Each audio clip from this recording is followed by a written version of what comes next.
नमस्कार, मैं हूं अंकुर और आप देख रहे हैं सत्य हिंदी का न्यूज बुलेटिन। एक नजर अब तक की सुर्खियों पर। राजनाथ सिंह ने IMF से पाकिस्तान को धन देने पर दोबारा सोचने को कहा है। इसके बाद कांग्रेस ने कहा कि रक्षा मंत्री राजनाथ सिंह अब 9 मई 2025 को पाकिस्तान को $2 बिलियन से अधिक के लोन को मंजूरी देने के लिए IMF की आलोचना कर रहे हैं। और 29 अप्रैल को ही मोदी सरकार के जागने से पहले कांग्रेस ने कहा था कि IMF कार्यकारी बोर्ड इस मुद्दे पर विचार करने के लिए 9 मई को बैठक कर रहा है और भारत को इसका जोरदार विरोध करना चाहिए। जैसा कि पता चला है कि भारत ने केवल 9 मई को ही बैठक में भाग नहीं लिया। बाद में मोदी सरकार के ढोल पीटने वालों, जय जयकार करने वालों और समर्थकों ने तर्क दिया कि भारत के पास यही एकमात्र विकल्प उपलब्ध था। जयराम रमेश ने कहा कि ये झूठ है। कार्यकारी बोर्ड में वास्तव में नहीं वोट करने का प्रावधान है। रूस ने सितंबर 2016 में यूक्रेन को लोन देने के प्रस्ताव पर नहीं वोट दिया था और भारत ने खुद 11 सितंबर 2005 को जिम्बाब्वे के निष्कासन के मुद्दे पर नहीं यानी कि वोट दिया था और नहीं कहा था। जहां चाह होती है वहां राह निकलती है। मोदी सरकार 9 मई को IMF कार्यकारी बोर्ड की बैठक में अमेरिकी दबाव के आगे झुक गई। कांग्रेस सांसद शशि थरूर सहित 7 सांसदों की एक टीम जल्द ही विदेश दौरे पर जाएगी। ये टीम अमेरिका, ब्रिटेन, दक्षिण अफ्रीका, कतर और UAE जैसे देशों में जाकर हाल के भारत पाकिस्तान संघर्ष और पाकिस्तान के आतंकवाद समर्थन के बारे में जानकारी देगी।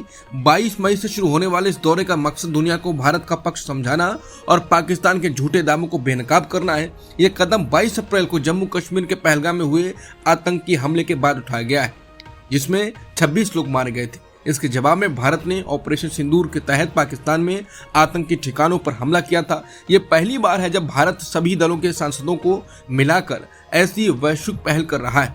थरूर के साथ प्रतिनिधि मंडल का नेतृत्व करने वाले अन्य सांसदों में रविशंकर प्रसाद, संजय कुमार झा, वजयंत पांडा, कनिमोई करुणानिधि, सुप्रिया सुले, श्रीकांत एकनाथ शिंदे से होंगे।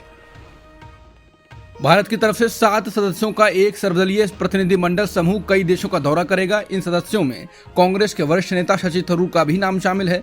थरूर के नाम की घोषणा के कुछ ही देर बाद कांग्रेस नेता जयराम रमेश ने X पर एक पोस्ट किया है। उनके पोस्ट के मुताबिक कांग्रेस की ओर से प्रतिनिधिमंडल समूह के लिए दिए गए नामों में शशि थरूर का नाम नहीं था। जयराम रमेश ने सोशल मीडिया प्लेटफॉर्म X पर लिखा, कल सुबह संसदीय कार्य मंत्री किरेन रिजिजू ने कांग्रेस अध्यक्ष मल्लिकार्जुन खड़गे और लोकसभा में विपक्ष के नेता राहुल गांधी से बात की और पाकिस्तान से आतंकवाद पर भारत का रुख स्पष्ट करने के लिए विदेश भेजे जाने वाले प्रतिनिधिमंडल के 4 सांसदों के नाम देने को कहा। जयराम रमेश के मुताबिक शुक्रवार को दोपहर तक 4 नाम दिए गए, जिनमें आनंद शर्मा, गौरव गोगोई, डॉक्टर सैयद नसीर हुसैन और राजा बरार के नाम थे। लेकिन जब PIB की ओर से प्रमुख साझेदार देशों का दौरा करने वाले लोगों की सूची सामने आई तो इन चारों में से किसी का भी नाम उस लिस्ट में शामिल नहीं था। बता दें, थरूर के पिछले कुछ बयान बीजेपी को समर्थन करते हुए रहे हैं। इसके बाद चर्चा भी चली थी कि थरूर क्या बीजेपी में जा सकते हैं। हालांकि थरूर ने ऐसे कयासों का खंडन किया था, लेकिन अब एक नया मुद्दा आ गया है। शशि थरूर ने अपने नाम लिस्ट में होने पर X पर लिखा कि हाल की घटना पर अपने देश का नजरिया रखने के लिए भारत सरकार के निमंत्रण से सम्मानित महसूस कर रहा हूं। उन्होंने कहा कि जब बात राष्ट्रीय हित की हो और मेरी सेवाओं की जरूरत हो तो मैं कभी पीछे नहीं हटूंगा। अमेरिकी राष्ट्रपति ट्रंप ने एक बार फिर भारत को लेकर बड़ा बयान दिया है। ट्रंप ने कहा है कि भारत अमेरिका के सामानों पर लगने वाले टैरिफ यानी शुल्क को पूरी तरह से कम करने को तैयार है। उन्होंने कहा कि भारत ने अमेरिकी वस्तुओं पर सभी टैरिफ हटाने की पेशकश की है। हालांकि उन्होंने ये भी कहा कि इस ट्रेड डील में अब देरी हो सकती है क्योंकि उनकी ओर से फिलहाल कोई जल्दी नहीं है। गौरतलब है कि अमेरिका लंबे समय से भारत से ये मांग करता रहा है कि वो अमेरिकी प्रोडक्ट्स पर आयात शुल्क कम करे।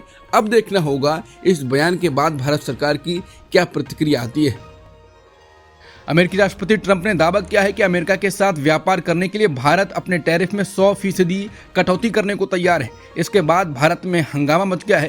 कांग्रेस नेता BV श्रीनिवास ने कहा है कि मोदी जी ये सौदा है या समर्पण है।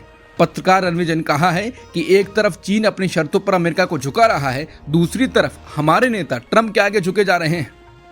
बीजेपी नेता सुब्रमण्यम स्वामी ने कहा है कि अब ट्रंप ने मोदी को अपनी जेब में कर लिया है। उन्होंने ये भी याद दिलाया कि विदेश मंत्री ट्रंप के उद्घाटन में मोदी को आमंत्रित किए जाने के लिए अमेरिका गए थे, लेकिन तब भी मोदी को नहीं बुलाया गया था और मोदी फिर भी ट्रंप से मिलने के लिए बाद में वॉशिंगटन गए थे। स्वामी ने कहा कि अब जब ट्रंप ने मोदी को अपनी जेब में कर लिया है तो अब ट्रंप, रूस और चीन एक समझौता करने जा रहे हैं। अमेरिकी राष्ट्रपति ट्रंप ने एक बार फिर भारत और पाकिस्तान के बीच युद्ध विराम समझौते का श्रेय लेने का दावा किया है और कहा कि तनाव खतरनाक रूप से उच्च स्तर तक बढ़ गया है, जो लगभग उस स्तर तक पहुंच चुका है जिसे वो एन वर्ड कहना पसंद कर रहे हैं, जो परमाणु संघर्ष का संदर्भ है।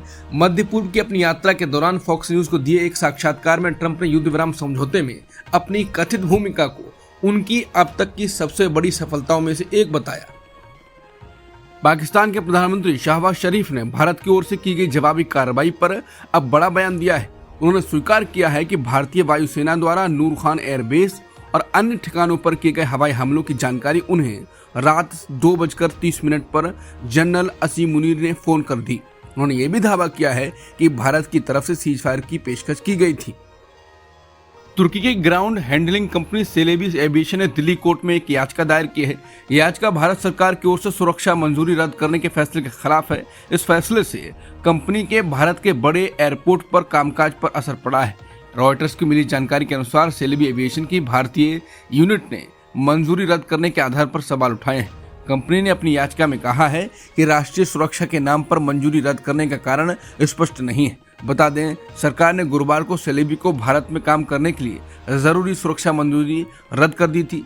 सरकार ने राष्ट्रीय सुरक्षा से जुड़ी कुछ चिंताएं बताई, लेकिन खुलकर कुछ नहीं कहा है। भारत के कानून के अनुसार एयरपोर्ट पर जरूरी सेवाएं देने वाली कंपनियों के लिए ये मंजूरी जरूरी है। इन सेवाओं में यात्रियों और सामान का प्रबंधन शामिल है। अब सेलेबी ने आरोप लगाया है कि भारत का यह फैसला गलत और एक तरफा था और इसके चलते उसे भारी नुकसान हुआ है। रूस के विदेश मंत्री सर्गेई लावरोव ने कहा कि पश्चिम भारत रूस चीन संबंधों को बिगाड़ने की साजिश कर रहा है। रूसी विदेश मंत्री ने कहा कि एशिया प्रशांत क्षेत्र के हालिया घटनाक्रमों पर गौर करें, जिसे पश्चिम ने अपनी नीति को स्पष्ट रूप से चीन विरोधी रुझान देने के लिए हिंद प्रशांत क्षेत्र कहना शुरू कर दिया है। इस उम्मीद के साथ कि इससे हमारे महान मित्रों और पड़ोसी देशों भारत व चीन के बीच टकराव पैदा किया जा सकेगा।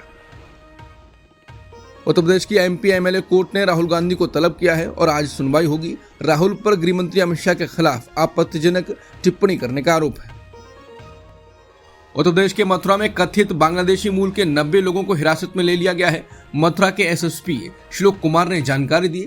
एसएसपी ने न्यूज एजेंसी एनआई से बात करते हुए कहा कि थाना नौझील द्वारा खाजपुर गांव में भट्टों पर चेकिंग के क्रम में लगभग 90 लोगों की जानकारी हुई कि वो बांग्लादेशी मूल के हैं। सभी को हिरासत में लेकर पूछताछ की जा रही है। उन्होंने बताया कि हिरासत में लिए लोगों में 35 पुरुष, 27 महिलाएं और 28 बच्चे हैं। एसएसपी मथुरा ने कहा कि पूछताछ में इन्होंने इस बात को कबूल किया है कि ये बांग्लादेशी मूल के हैं और ये 3-4 महीने पहले मथुरा पहुंचे। इससे पहले ये पास के प्रदेश में रह रहे थे।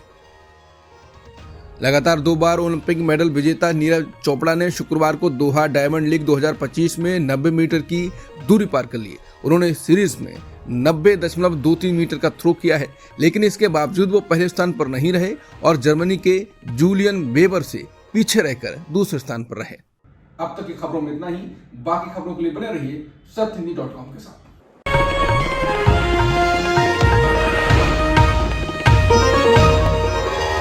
Copyright disclaimer under Section 107 of the Copyright Act 1976. Allowance is made for fair use for purposes such as criticism, comment, news reporting, scholarship, and research. Fair use is a use permitted by copyright statute that might otherwise be infringing.